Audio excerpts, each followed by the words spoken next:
بسم اللہ الرحمن الرحیم۔ محترم ناظرین،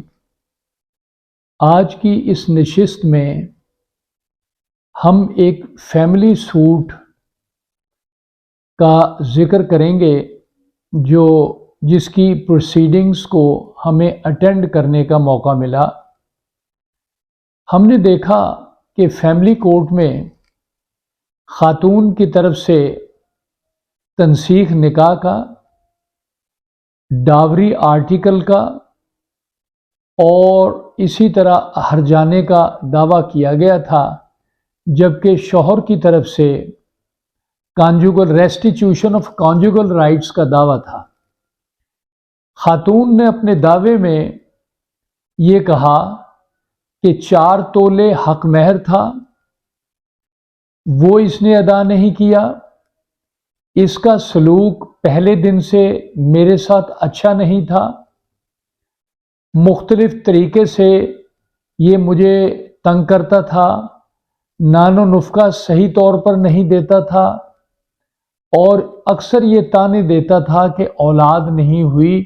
لہذا میں تمہیں طلاق دیتا ہوں۔ کئی دفعہ زبانی طلاق دے چکا تھا۔ خاتون کا مزید یہ کہنا تھا کہ وقت کے ساتھ ساتھ 6 مہینے ہو گئے ہیں، مجھے اس سے نفرت ہوتی جا رہی ہے اور میں اس کے گھر کسی طور بھی رہنا پسند نہیں کرتی۔ دوسری طرف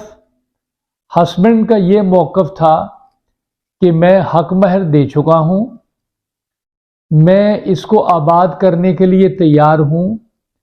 یہ غلط بیانی سے کام لے رہی ہے کہ میں اس کو خرچہ نہیں دیتا یا میں اسے تنگ رکھتا ہوں یا میں اس سے زیادتی کرتا ہوں، یہ غلط بیانی سے کام لے رہی ہے، ہمارے درمیان کوئی تنازع نہیں ہے، میں اس کو ہر وقت آباد کرنے کو تیار ہوں، یہ حقوق زوجیت ادا کرے تو میں اس کو ہر طرح سے رکھنے کے لیے تیار ہوں۔ لیکن خاتون اپنے موقف پر بضد تھی، جبکہ شوہر اپنے موقف پر بضد تھا، تو اس سلسلے میں خاتون نے اپنی طرف سے شہادت دی اور 2 گواہ اس نے اور پیش کیے، ان پر لمبی چوڑی ہسبینڈ کے وکیل صاحب کی طرف سے جرح ہوئی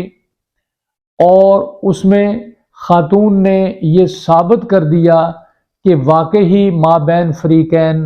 نفرت پیدا ہو چکی ہے، رہنا مشکل ہو گیا ہے اور خاتون کی زندگی کو اس نے خاصا پریشان کیا ہوا ہے۔ ایسی صورت میں کانجوگل رائٹس کا ادا کرنا وہ ناممکن ہے۔ تو فاضل عدالت نے ہسبینڈ کا بیان قلم بند کیا، بیوی کا بیان قلم بند کیا، دونوں طرف سے پورے ڈاکومنٹس دیے گئے اور آخر میں یہ ہوا کہ آرگومنٹس کے بعد مقدمے کا فیصلہ خاتون کے حق میں ہوا، دعویٰ ڈگری ہوا اور کانجوگل رائٹس کا دعویٰ جو ہے وہ خارج ہو گیا شوہر کی طرف سے۔ تو ناظرین، اس کے بعد اس کیس کی ڈسٹرکٹ جج صاحب کے پاس اپیل ہوئی، وہ بھی خارج ہوئی، معاملہ ہائی کورٹ چلا گیا ریٹ میں، وہاں انہوں نے اس سارے معاملے کو اثر نو دیکھا اور ہسبینڈ کے موقف کو اپریشیٹ کرنے کی کوشش کی گئی، لیکن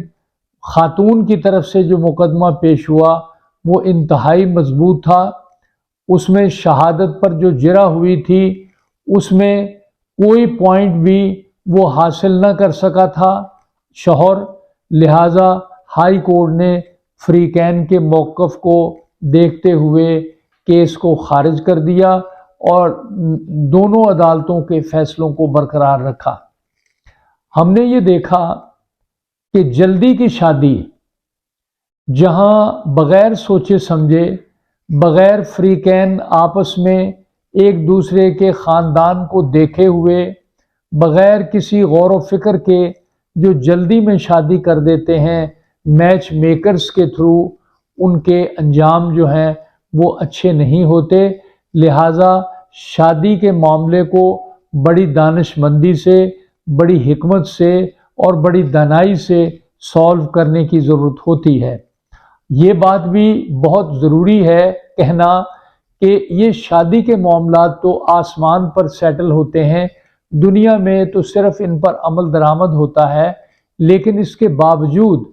اللہ کریم کی طرف سے ہمیں سب کو یہ حکم ہے کہ اپنے معاملات کو طے کرتے ہوئے غور و فکر کر لینا چاہیے تاکہ مسائل الجھے نہ۔ ناظرین، ہمارے اس ویڈیو کو لائک کریں۔ Thank you.